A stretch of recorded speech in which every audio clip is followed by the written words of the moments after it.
ನೋಡಿ, BJP ಅವರು ಬಜೆಟನ್ನು ವಿರೋಧಿಸೋದು ಸಹಜ.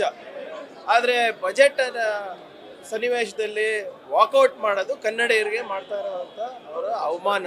ಹಿಂದೆ ನಾವು ಕೂಡ ವಿರೋಧ ಮಾಡಿದ್ವಿ, ಕಿವಿ ಮೇಲೆ ಹೂವು ಇಟ್ಕೊಂಡು ಸಂಪೂರ್ಣ ಬಜೆಟನ್ನು ನಾವು ಕೇಳಿದ್ವಿ, ಆಲಿಸಿದ್ವಿ.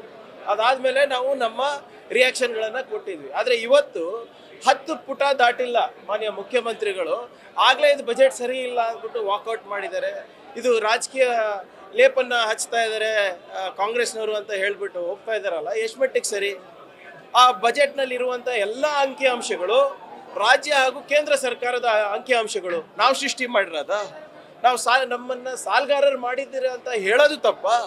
ಸಾಲ ಮಾಡಿ ನೀವು ತುಪ್ಪ ತಿಂದಿದ್ದೀರ ಅಂತ ಹೇಳೋದು ತಪ್ಪ? ಅದು ಎಲ್ಲ ಕಡೆ ದಾಖಲೆಗಳಿದೆ. ಸ್ವಲ್ಪ ಪರಿಶೀಲನೆ ಮಾಡಿಬಿಟ್ಟು ನೀವು ಜನರಿಗೆ ಉತ್ತರ ಕೊಡೋದು ಕಲಿಬೇಕ ಹೊರತು ನೀವು ವಾಕೌಟ್ ಮಾಡೋದ್ರಿಂದ ಏನೂ ಪ್ರಯೋಜನ ಆಗೋದಿಲ್ಲ.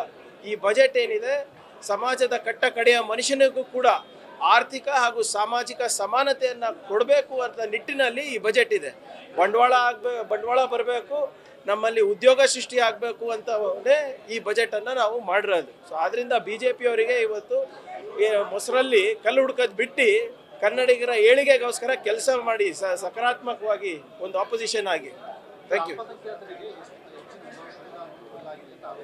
ನಾಗರಿಕರಲ್ರಿ, ಈಗ SC ST ಬಜೆಟ್ 35,000 ಕೋಟಿ ಇದೆ, ಅದಕ್ಕೂ ಇವ್ರಿಗೆ ಆಕ್ಷೇಪನಾ?